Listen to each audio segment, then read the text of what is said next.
Assalamualaikum warahmatullahi wabarakatuh. Selamat datang teman-teman di acara Pacman, Podcast of Management, episode 1. Pacman ini merupakan program kerja dari Departemen Litbang yang akan membahas masalah keresahan kita sebagai mahasiswa saat ini. Sebelumnya, tak kenal maka tak sayang maka tak cinta. Perkenalkan, saya Rahmat Perdana Putra, mahasiswa MN 2019 yang tertampan. Canda tampang. Oke. Di sini juga sudah hadir bersama kita bintang tamu yang kebetulan juga bernama Bintang, yaitu Bang Bintang Bramastya. Halo Bang Bintang. Halo Rahmat, halo teman-teman, gimana kabarnya? Alhamdulillah sehat Bang. Apa kabar Bang selama pandemi ini Bang? Ya lumayan sih ya, lumayan struggling tapi juga nggak masalah ya. Yang penting kita happy menjalaninya sih. Oh, oke Bang. Boleh share dong Bang ke teman-teman yang lagi dengerin podcast kita ini, kesibukan Abang selama pandemi ini ngapain aja? Mungkin pertama gue coba perkenalan dulu kali ya. Jadi halo teman-teman semua yang mungkin mendengarkan podcast kali ini. Pacman 1 ya, nih keren banget. Emang mahasiswa zaman sekarang emang dituntut buat kreatif ya, gara-gara online ini. Nama gue Bintang Bramastya, salah satu mahasiswa Prodi Manajemen juga, angkatan 2016. Mungkin gue akan coba memperkenalkan diri gue sebagai seorang storyteller, bukan storyteller ya, agak berbeda. Jadi ada satu rangkaian kegiatan yang bisa dibilang cukup panjang yang gue lakukan, mulai dari research, crafting the story, telling the story, juga sell the story. Nah, kegiatan story selling ini gue coba tuangkan melalui beberapa pekerjaan, atau gue lebih suka menyebutnya dengan karya-karya gue gitu sih. Dan ya ada beberapa organisasi atau calon perusahaan yang gue jalani, ada juga komunitas, dan ada beberapa program lain yang gue ikutin. Kurang lebih kayak gitu aja kali ya. Nih, bagi teman-teman, aku mau ngasih tahu lagi nih, siapa sih Bang Bintang kok tiba-tiba diajak ya podcast kita nih. Bang Bintang ini merupakan ketua himpunan mahasiswa manajemen kita yang pertama guys. Jadi fondasi himpunan kita ini beliau dan susunan pengurusnya lah yang berdiri. Keren nggak tuh? Nggak sampai di sini juga nih. Bang Bintang kan tadi udah ngasih tahu apa kesibukannya nih. Kita juga kulik-kulik nih Bang di IG-nya Abang nih. Kan Bang Bintang juga aktif nih di layanan curhat di Bihom ID, terus di Haloka Talks, organisasi yang untuk meningkatkan skill komunikasi dan branding, dan juga Muda Magelang, yaitu komunitas pembelajaran anak muda di Magelang. Wih Bang, jiwa rebahan gue ini Bang bergetar Bang saat ngebacain riwayat organisasi dan aktivitas yang Abang lakuin selama ini Bang. Nah, ini relate banget nih gengs sama tema kita pada sisi Pacman pada hari ini, yaitu work-life balance. Nah, menurut Bang Bintang sendiri, apa sih work-life balance itu? Dan mustahil nggak sih untuk kita implementasiin work-life balance ini di kehidupan sehari-hari? Oke, pertanyaan yang menarik. Mungkin gini sih karena gue akan mulai dengan mungkin kasih statement dulu kalau sebenarnya semua orang atau setiap orang berhak menentukan definisinya tersendiri untuk work life balance. Tapi kalau gue yang ditanya, Bang, work life balance itu apa sih? Mungkin I don't really trust sama work life balance ya. Karena kalau menurut gue ketika kita menggunakan istilah balance atau seimbang atau bahkan sama, gue akan punya satu persepsi kalau katakanlah 24 jam dalam satu hari gue itu perlu gue bagi sama rata. Ya misalnya 8 jam untuk tidur, 8 jam untuk kerja, dan 8 jam untuk ya keluarga, liburan, atau mengerjakan side hustle. Nah, gue lebih suka dengan istilah work-life harmony, di mana setiap orang bisa punya standar dan kapasitas yang berbeda satu sama lain, tapi juga dalam implementasinya bisa jadi pembagian waktu 8 jam tadi ke beberapa jenis kegiatan itu berbeda-beda satu sama lain. Kayak ada yang misalnya satu orang itu bisa kerja satu hari 12 jam, ada yang cuma bisa 8 jam, tapi ada juga yang cuma bisa fokus 5 jam. Nah, berangkat dari situ menurut gue work-life harmony atau work-life balance lah ya, itu adalah bagaimana sistem atau struktur kita terhadap aktivitas yang kita susun, tapi berdasarkan kemampuan kita menilai kapasitas diri kita sendiri dalam mengerjakan sesuatu. Soalnya when we talk about work life balance, we talk about time management, priority, tapi juga energi management. Nah, Oke. seperti yang pada sesi awal gue katakan Bang, dan Abang juga udah share kan organisasi Abang yang Abang ikutin nih. Nah, otomatis Oke. Bang, dari setiap kegiatan itu kan Bang pasti muncul dah tanggung jawab Bang. Terus belum Abang juga harus bertanggung jawab nih, kayak misalnya kan ikut Abang organisasi di himpunan kan, yang seperti yang gua Ya. awal bilangin kan. Nah, Abang juga kan harus bertanggung jawab juga sebagai mahasiswa. Terus Abang juga harus bertanggung jawab juga sebagai anak, mungkin sebagai saudara gitu, bagi saudara Abang yang lain.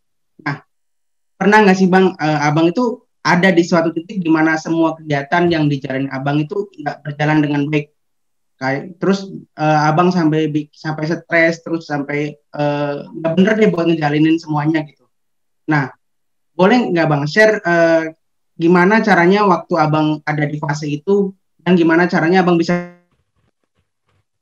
ngelewatin fase-fase itu? Oke, kalau ditanya apakah ada atau tidak, jawabannya sangat ada dan mungkin akan terus ada ya untuk semua orang. Cuma mungkin gimana cara gue ngejelasin paling enak dan paling bener, gue akan mulai bagikan dari definisi sehat dulu ya. Soalnya work life balance itu kan juga punya salah satu unsur utama, yaitu menjaga kesehatan kita sendiri nih. Nah, gue akan berangkat dari definisi sehat dulu nih. Jadi banyak orang itu yang punya atau berpikir bahwa definisi sehat itu adalah kondisi ketika mereka tidak sakit. Sebenarnya nggak salah, tapi itu cuma sebagian kecil aja. Mungkin gua kutip dari WHO, definisi sehat itu sebenarnya kondisi di mana seseorang itu bisa sejahtera baik secara fisik, secara mental maupun secara sosial. Bukan hanya tidak sakit atau cacat, di mana seseorang bisa berkontribusi dan memberi dampak secara maksimal untuk lingkungan sekitar kita. Nah, karena work life balance ini hubungannya erat dengan kesehatan. Kalau misalnya kesehatan kita nggak maksimal, udah pasti work life balance-nya pun ya berantakan juga. Tambah lagi ada satu konsep namanya itu mind, body, and soul. Jadi pikiran, tubuh, dan jiwa kita ini sebenarnya saling terkoneksi, saling mempengaruhi satu sama lain. Simpelnya gini, saat tubuh fisik kita sakit, kalau kita dipaksa untuk mikir pun rasanya nggak maksimal. Saat fisik kita oke, tapi pikiran kita yang ruwet, rasanya juga nggak fokus gitu. Banyak stres dan banyak overthinking pun tubuh fisik kita bisa ketularan jadi sakit. Jadi even ketika pikiran atau tubuh fisik kita aman, tapi kondisi jiwa kita juga nggak stabil, kita bisa mudah gelisah, merasa tidak tenang, atau merasa kosong, merasa ada yang hilang gitu. Dan ujung-ujungnya semua akan mempengaruhi satu sama lain. Nah, misalnya lu pakai HP atau laptop lu sesuka hati tanpa peduli kondisi baterainya seperti apa. Kalau misalnya baterainya mulai bocor, biasanya performa device-nya juga ikut turun dan jadi nggak maksimal. Nah, tapi solusinya lu bisalah ganti baterai atau beresin memori yang nggak kepake. Selesai. Masalahnya, ketika itu tubuh manusia, kita nggak bisa membeli tubuh yang baru. Kita juga nggak bisa membuang memori yang mungkin nggak penting atau kayak gimana. Dan semakin kita ingin melupakan memori kita, justru yang ada kita semakin ingat gitu. Emang agak paradoks. Nah, di situ kita perlu belajar untuk bisa menerima dan memanage diri supaya kita sehat dan tetap sehat, cuma secara utuh juga. Kalau gimana cara manage gue sih agak panjang dan cukup praktikal ya. Jadi kayak gue membagi jadi beberapa hal yang sifatnya mungkin mikro dan makro. Jadi mungkin kalau lu cukup akrab dengan istilah katarsis, kayak jadi ketika kita hidup sehari-hari, kita pasti nggak mungkin terhindar dari yang namanya stres. Stres itu akan selalu ada dan akan selalu datang. Nah, jadi kita sebenarnya perlu sebuah kemampuan yang efektif untuk diri kita masing-masing untuk bisa mengurangi atau membuang atau mengelola stres kita secara perlahan. Jadi stres kita tuh nggak numpuk dan terakumulasi. Soalnya itu bisa jadi bom waktu yang efeknya berbahaya banget sih. Pertama itu dulu. Terus kedua, penting untuk kita punya lingkungan atau ya support system lah kalau bahasa orang-orang sekarang yang tepat dimana kita bisa menceritakan sesuatu, ya mungkin bahasanya kita bisa curhat sama orang lain tanpa takut dijudge. Nah, tapi tujuan kita curhat ke orang lain ini sebenarnya bukan untuk cari solusi atau gimana. Ya misalnya tujuannya itu juga nggak masalah, cuma poin gue lebih ke gimana cara kita mengekspresikan emosi atau stres yang ada di dalam diri kita. Dan satu lagi mungkin yang nggak kalah penting, gue cukup rutin untuk melakukan untuk menulis jurnal harian sih. Dan itu bisa membantu gue untuk menstrukturkan isi kepala gue dan membantu gue untuk cukup sadar apa yang gue jalani sehari-hari. Even gue bisa trace back lagi kayak misalnya, oh seminggu ke belakang ternyata gue udah ngelakuin ini aja nih. Dan itu bisa membuat gue merasa lebih tenang dan merasa kalau gue punya progres tersendiri. Berarti mental health ini berarti berhubung. Nah, menurut Abang ini kan ini ada satu pertanyaan mungkin termasuk keluhan kita nih Bang. Kan pandemi ini kan menurut gua nih Bang ya, ada yang satu yang lalai dari pemerintah kita sekarang ini, yaitu mereka terlalu sibuk ke masalah fisik dan sosial, tapi mereka tuh lupa kalau ada mental gitu. Di setiap masyarakat tuh kan pasti punya mind gitu, punya mental masing-masing. Nah, mungkin yang relate sama kehidupan kita sehari-hari karena kita mahasiswa ya Bang, mungkin kita shock Bang kalau seandainya waktu kemarin kan kita ada pandemi, tiba-tiba Maret semua kegiatan di kampus diberhentikan, nggak boleh ada kumpul-kumpul. Kita shock, mula-mula kita bisa jalan-jalan, bisa hunting bareng, nugas bareng. Sekarang tiba-tiba kita cuma bisa ngurung diri karena ada aturan pemerintah yang mengikat, terus kita juga takut Bang buat keluar gitu, karena pandemi kan ini semakin lama ini nggak turun-turun di Indonesia nih Bang.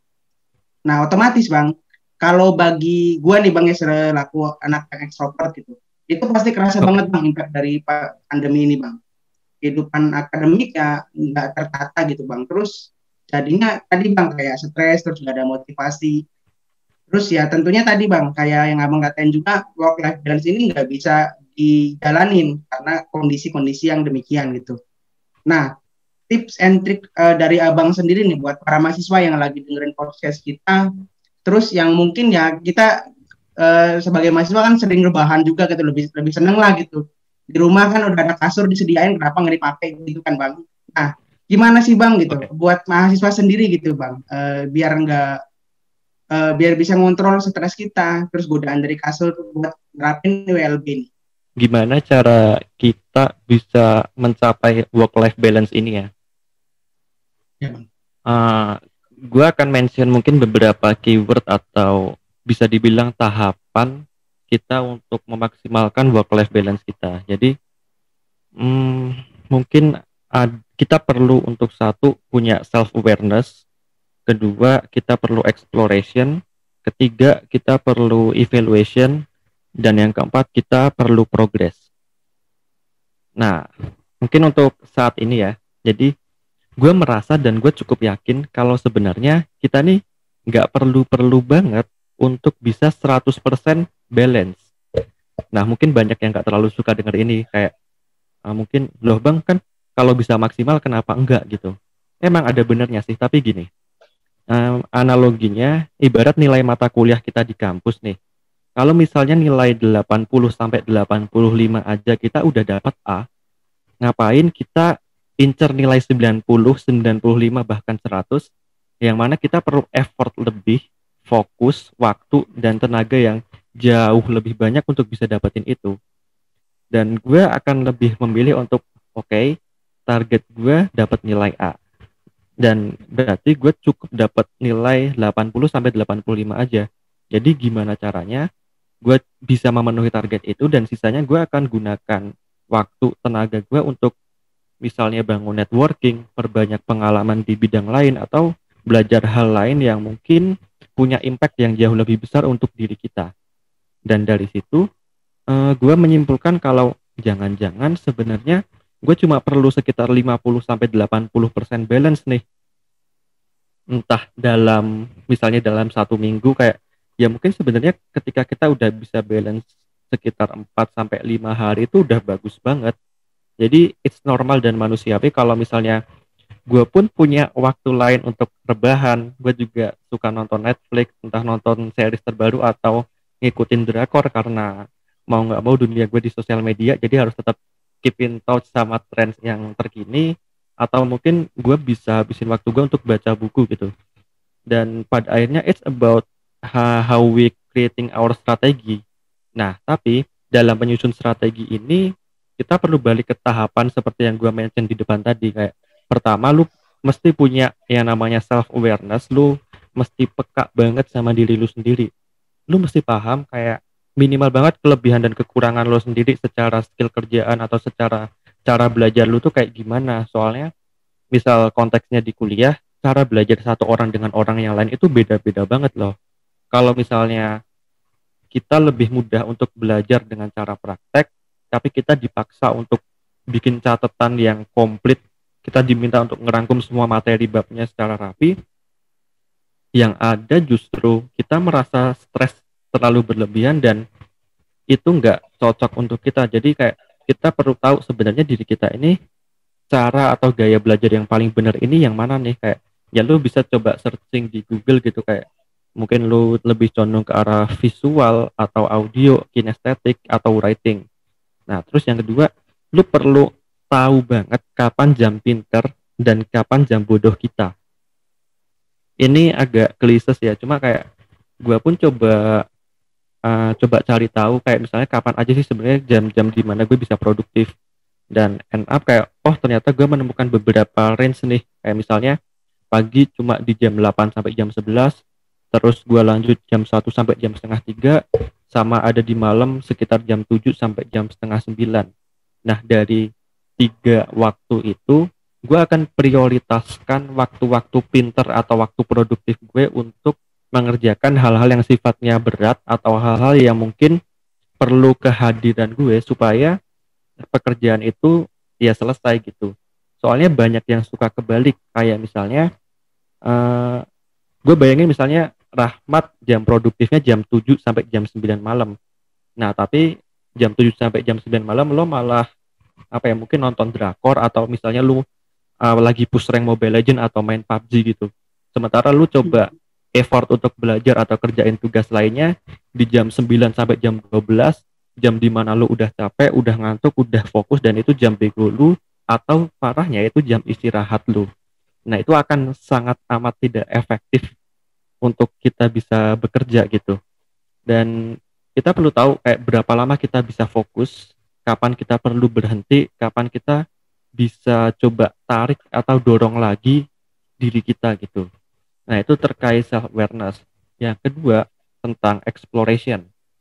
Lo perlu explore sebanyak-banyaknya untuk tahu kapasitas lo sekarang ini sebenarnya ada di mana.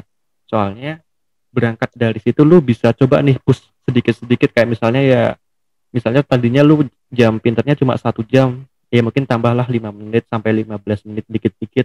Kira-kira masih bisa atau enggak sih?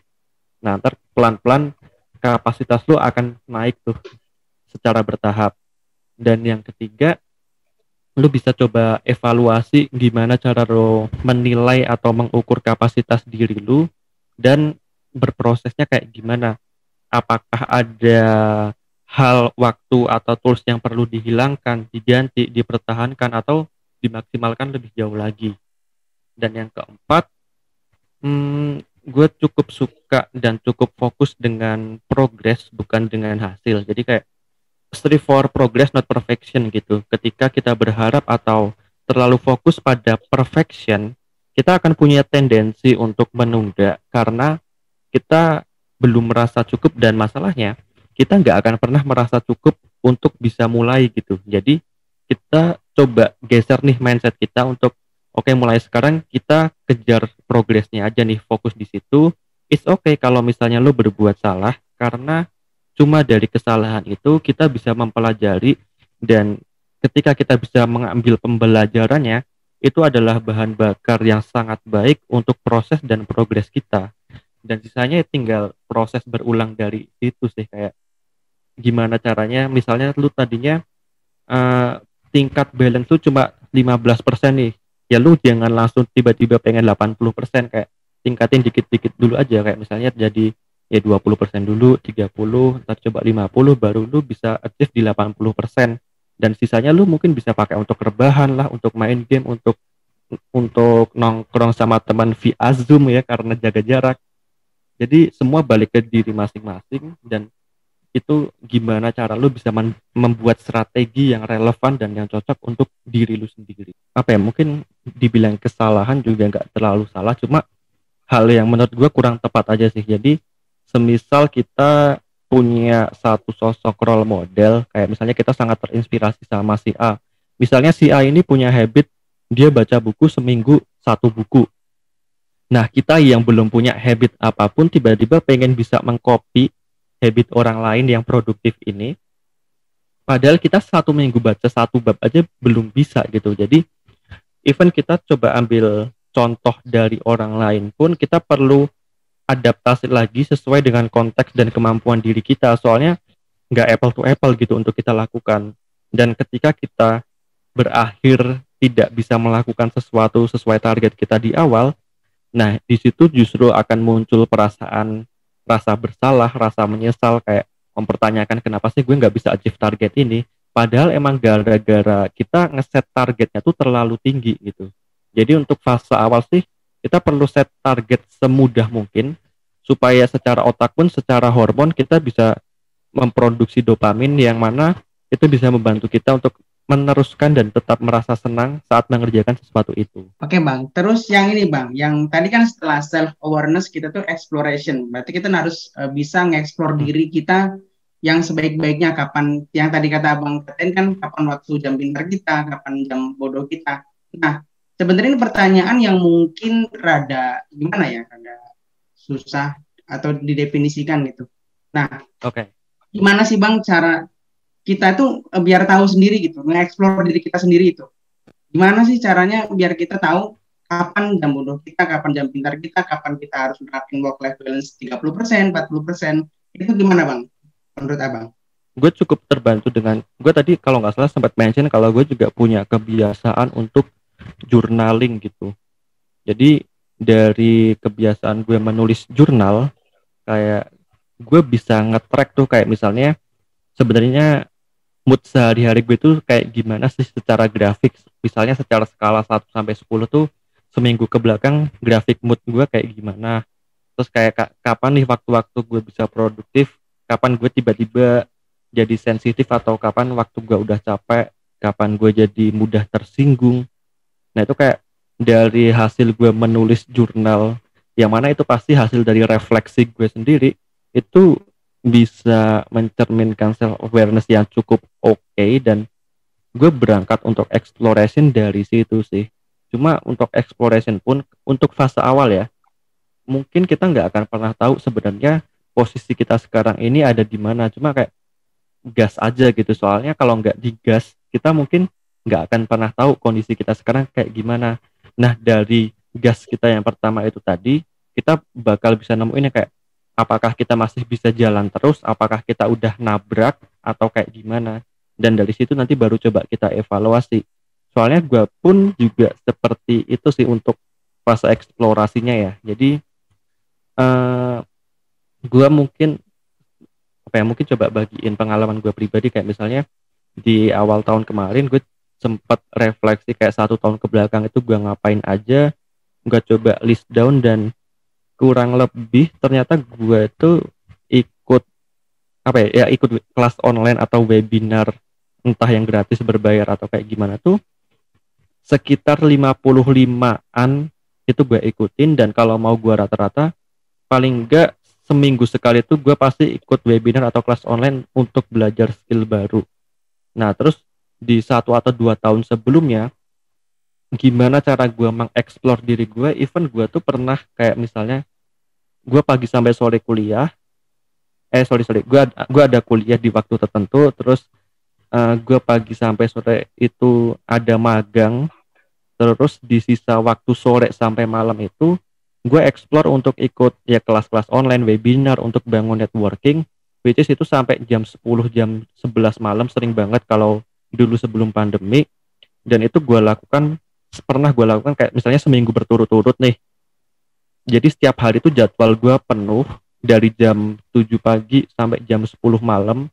Gue baru nyampe kosan jam 12, jam 1. Terus paginya gue harus siap-siap untuk bisa berangkat ke kantor lagi. Kayak gue pernah menjalani hari-hari seperti itu selama beberapa minggu berturut-turut untuk bisa tahu sebenarnya kapasitas gue ini ada di mana sih. Kayak kapan gue perlu istirahat, batasan energi gue seperti apa, dan apakah gue masih bisa push atau gue perlu coba rehat dulu gitu. Jadi emang banyak banget trial and error di fase eksplorasi ini sih. Cuma ya it's okay, dan hasilnya pun kita jadi lebih tahu, lebih paham sama diri kita sendiri. Jadi worth to try kalau untuk gue personal ya. Tadi kan abang ngebahas mood juga ya bang. Nah, salah satu hal yang menurut gua nih bang ya, mungkin abang bisa Oke. koreksi selanjutnya. Salah satu hal yang mungkin bisa meningkatin mood tuh ini bang, kita tuh ngejalanin hal yang kita sukai atau hobi gitu, kayak semacam hobi gitu. Misalnya hobi nonton Netflix atau hobi nonton drakor. Nah, kadang-kadang ini bang gitu, kita tuh nggak bisa ngontrol hobi kita gitu. Hobi kita misalnya harusnya kita kontrol kalau work life balance-nya misalnya 2 jam nih. Ternyata ketagihan nih nonton drakor jadi sampai 3 jam, 4 jam. Nah, gimana sih bang cara ngontrol itunya bang, biar hobi kita tuh nggak berlebihan gitu.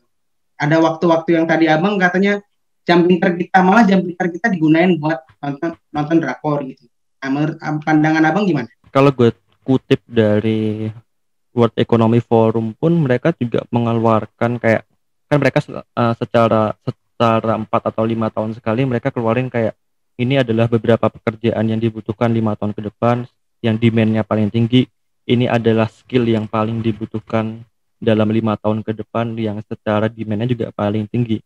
Dan dari top 10 skill tertinggi di tahun 2025, gue cukup kaget sih untuk menemukan ternyata ada skill self management di situ. Jadi kayak mungkin orang-orang udah mulai sadar kalau sebelum kita bicara tentang tim management, tentang leadership, ya kita harus bisa manage diri kita sendiri terlebih dahulu gitu. Kayak misalnya kalau misalnya sehari-hari kita aja masih berantakan, masih belum bisa disiplin, ya gimana kita mau mendisiplinkan orang lain gitu. Nah, kadang ketika kita nongkrong itu atau ketika kita main atau mengerjakan hobi, itu kita emang merasakan enjoyment-nya sih. Cuma kayak kalau secara hukum ekonomi, lu pasti tahu kan apa law diminishing returns, di mana ketika lu coba mengerjakan sesuatu secara berturut-turut atau lu mendapatkan sesuatu dengan jumlah yang sama atau meningkat terus-menerus, lama-kelamaan secara secara grafik kepuasan atau secara happiness-nya pun akan turun gitu. Jadi lu perlu tahu, misal konteksnya di hobi ya, lu perlu tahu kapan lu perlu stop atau lu perlu cut off. Yaitu ya misalnya lu main Mobile Legend gitu ya, kayak misal atau lu push rank di PUBG, misal lu udah win streak katakanlah 5 sampai 10 kali, ya udah stop untuk main dulu, karena satu, secara happiness-nya, secara fulfillment-nya lu udah dapat, tapi juga secara waktunya juga lu jangan buang-buang lebih banyak lagi. Soalnya apalagi main game yang mana kita gambling, apakah setelah ini kita menang atau kalah nggak pasti. Bisa jadi setelah 10 kali kita main terus kita coba main sekali lagi dan yang terakhir kalah, dan kita malah jadi endingnya ngomel-ngomel sama diri kita sendiri, moodnya jadi berantakan, buat ngerjain pekerjaan selanjutnya pun kayak jadi males-malesan gitu. Jadi kita perlu belajar untuk bisa mengendalikan diri kita sendiri dengan kejadian yang ada di sekitar kita, terlebih lagi kejadian yang bisa kita kendalikan gitu sih. Kayak kita perlu bisa tracking kayak, oh kapan waktunya gue untuk berhenti, kapan waktunya gue untuk bisa jalanin lagi. Kalau gue pribadi sih, gue cukup membatasi diri sih, kayak misalnya gue set waktu untuk misalnya setiap minggu sekali, oh waktu gue untuk dengerin podcast jam segini sampai jam segini. Kalau misalnya udah lebih dari itu, ya udah gue akan cabut no matter what. Even ketika gue belum dapat poin dari podcastnya, nggak apa-apa. Untuk Netflix dan kawan-kawan pun juga demikian, kayak gue cuma ngeset dalam 1 minggu tuh ada waktu sekitar 2 sampai 3 jam. Itu pun seringkali gue coba alokasikan untuk hal-hal lain yang mungkin sifatnya lebih produktif. Jadi semua balik lagi ke diri masing-masing sih, kayak apa tujuan lu, kenapa lu ingin melakukan itu. Dan kadang orang tuh nggak punya drive atau dorongan yang cukup untuk melakukan sesuatu karena dorongan itu tadinya nggak datang dari diri mereka sendiri. Kayak misalnya konteksnya apa ya, mungkin konteksnya kuliah deh, kayak ketika lu nggak punya drive yang cukup untuk kuliah, kayak ya lu untuk datang kelas, untuk nyalain Zoom, untuk nyalain kamera dan matiin mic tuh kayak aduh males banget nih rasanya. Tapi akan jauh lebih berbeda ketika lu dari awal udah berangkat dengan niatan, oh gue tertarik sama materinya, gue pengen bangun networking sama dosennya supaya nanti bisa gini gini gini. Jadi justru yang paling penting tuh kayak dari awal lu udah punya alasan kenapa lu mau melakukan hal-hal yang lu susun ke depannya ini nih. Apakah itu benar-benar relevan buat lo atau enggak? Ya sebenarnya event itu enggak relevan buat lu, setidaknya lu bisa cari benang merah atau misalnya lu bisa coba apa ya secara opportunity cost, lu bisa cari kira-kira semisal gua udah 8 jam menderita kuliah online yang mungkin agak abstrak ini, di waktu lainnya gue bisa bayar dengan melakukan apa nih yang membuat gue merasa puas. Cuma sebisa mungkin balik lagi, gimana caranya apa yang kita lakukan, apa yang kita kerjakan itu bisa menghasilkan produktivitas tapi nggak mengganggu kesehatan kita sendiri. Tapi balik lagi nih ke tadi definisi kesehatan gue secara utuh, bukan cuma kondisi di mana kita tidak sakit, tapi juga kita bisa aktif secara fisik, mental, dan sosial, jadi komplit gitu. Ini kan Bang, tadi kan Abang ngebahas tentang ini ya, kita tuh harus punya drive kalau misalnya melakukan sesuatu gitu. Kita harus ada tahu alasan kenapa kita harus melakukan ini.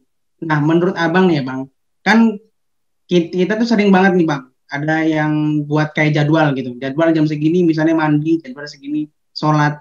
Nah, menurut Abang jadwal-jadwal seperti itu berguna nggak sih Bang buat kita gitu Bang? Berdasarkan pengalaman gue, ketika gue bisa apa ya, bisa katakanlah memanage itu dengan baik atau mengelola itu dengan apa ya, dengan dasar self awareness gue, mungkin gue bisa membuat itu jadi cukup efektif. Misalnya kayak gini, ketika gue coba untuk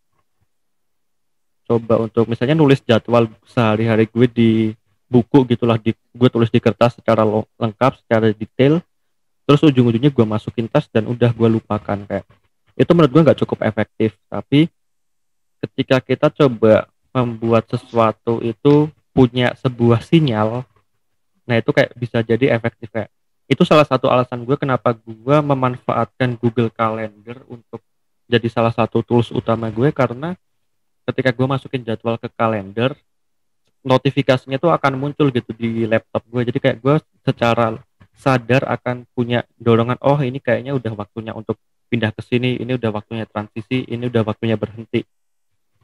Atau misalnya ketika gue tulis di sticky note, ya sticky note-nya gue letakkan di tempat terdekat yang pasti gue baca, yang misalnya di samping laptop atau di tembok di balik layar laptop. Jadi pastikan sinyal-sinyal atau jadwal itu tadi terlihat dan dekat dengan diri kita, jangan dimasukin laci, dimasukin tas atau kayak gimana. Itu ujungnya juga cuma apa ya, ya mungkin buat orang ada yang berhasil, cuma untuk gue pribadi ketika gue tidak melakukan seperti tadi, ya jadwal gue tetap jadi berantakan sih. Tergantung orangnya ya Bang ya. Gimana kalau misalnya jadwal simpan di laptop tapi nggak dilakukan juga percuma kan Bang? Bener. Jadi kayak sebenarnya semua itu jawabannya muncul dari kita sendiri kan Bang gitu, maksudnya kita bisa tadi kan Abang gunain tools di Google Calendar gitu buat pengingat kalau ini waktunya kita harus berpindah ke sini, ini waktunya kita berpindah lagi ke sini. Tapi semua tools itu sebenarnya nggak berguna kalau misalnya ya emang nggak digunain, ya kan Bang? Iya bener sih, soalnya gini apa, sebenarnya nggak masalah ketika lu diberi tools lu nggak pakai atau kayak gimana.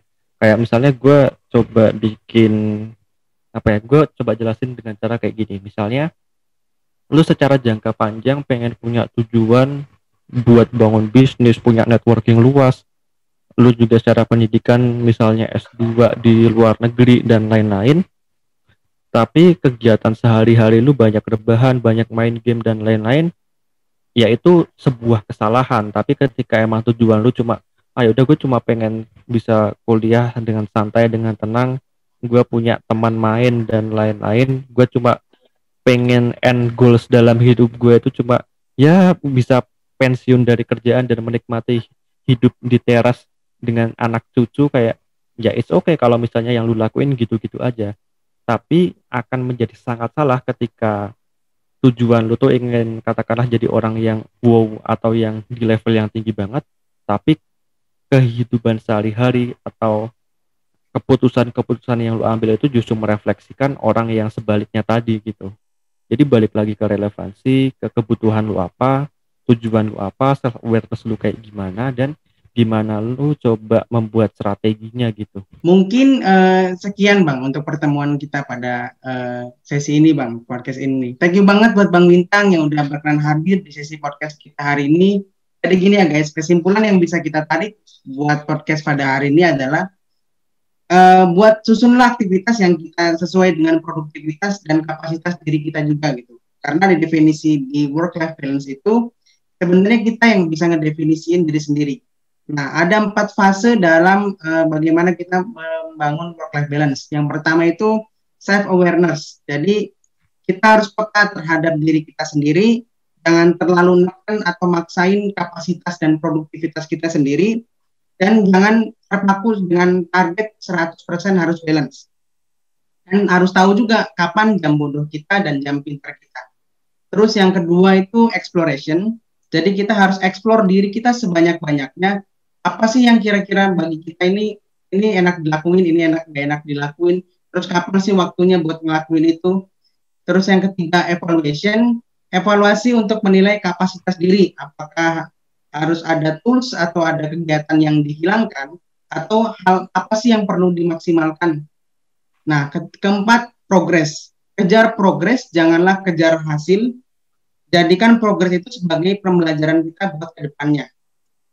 Terus kita boleh punya role model, tapi coba kita harus definisikan apakah role model bagi kita itu bisa nggak sih didefinisikan ke diri kita sendiri. Terus coba cari grafik dari mood kita, kapan kita capek, kapan kita mood kita lagi baik, lagi buruk. Dan juga buat ningkatin mood kita harus bagi waktu. Kayak tadi kan Bang Bintang bilang kita harus tahu jam bodoh kita harus tahu jam pintar kita. Jadi saat jam pintar, produktivitas kita harus kita kejar gitu. Jadi jangan gunakan hobi kita, misalnya tadi nonton drakor, di jam produktivitas kita. Intinya itu kayak nyolong waktu juga. Terus ada top 10 skill yang menurut Abang tadi singgung itu skill of management.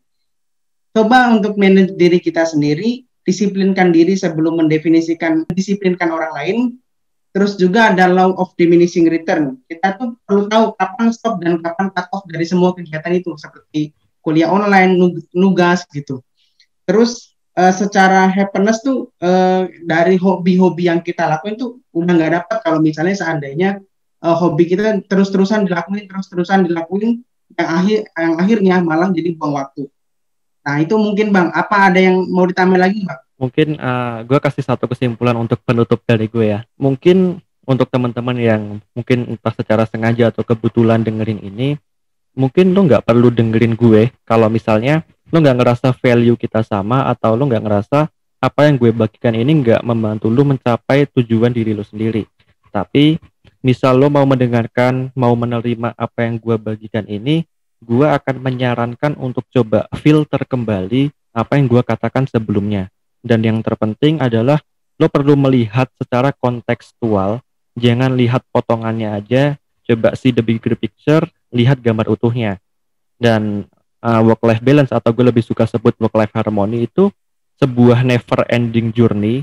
Lo akan terus berproses di sini, banyak kegagalan yang akan lo hadapi, tapi emang lo perlu untuk lo akan perlu menghadapi banyak kegagalan ini untuk bisa berkembang. Jadi mulai hari ini jangan takut gagal, karena semua orang pasti akan gagal dan itu normal dan manusiawi. Menemukan dan menjalani work-life harmony itu atau work-life balance sangat perlu yang namanya self-awareness, dan sifatnya sangat personal. Ibaratnya alas kaki nih, misalnya lo lagi jogging sekarang pakai running shoes, terus lo papasan sama banyak orang kerja pakai pantofel. Jangan malah lo jadi, kok orang lain pakai pantofel, jangan-jangan gue salah, gue ikut pakai pantofel, dan lo pada akhirnya memutuskan untuk jogging pakai pantofel. Jadi dari tujuannya aja udah beda, ukuran sepatunya juga belum sama. Jangan terlalu sibuk lihat kiri kanan, lu fokus sama diri lu sendiri, lu coba maksimalin diri lu sendiri. Dan terakhir, kalau misalnya lu mau ukur nih, lo udah ada di jalan yang benar atau belum dari proses ini, coba lu kembali lagi ke definisi sehat tadi. Kalau lu bisa tumbuh secara baik, tapi juga aman secara fisik, mental, dan fungsi sosial, just go for it gitu. Kesimpulannya kita harus coba definisikan semuanya gitu, semuanya. Jadi kita harus bisa cari mana sih hal yang bisa didefinisikan dari kita gitu, dari podcast kita pada siang hari ini. Oke, terima kasih sekali lagi Bang buat sesi podcast pada siang hari ini. Oke, buat teman-teman yang mau request guest star di sesi Pacman selanjutnya, boleh banget buat isi di kolom komentar kita siapa yang sekiranya mau diundang, dan boleh cantumin juga tema yang mau diangkat itu apa. Oke, gua Rahmat. See you in the next episode on Podcast of Management. Wassalamualaikum warahmatullahi wabarakatuh.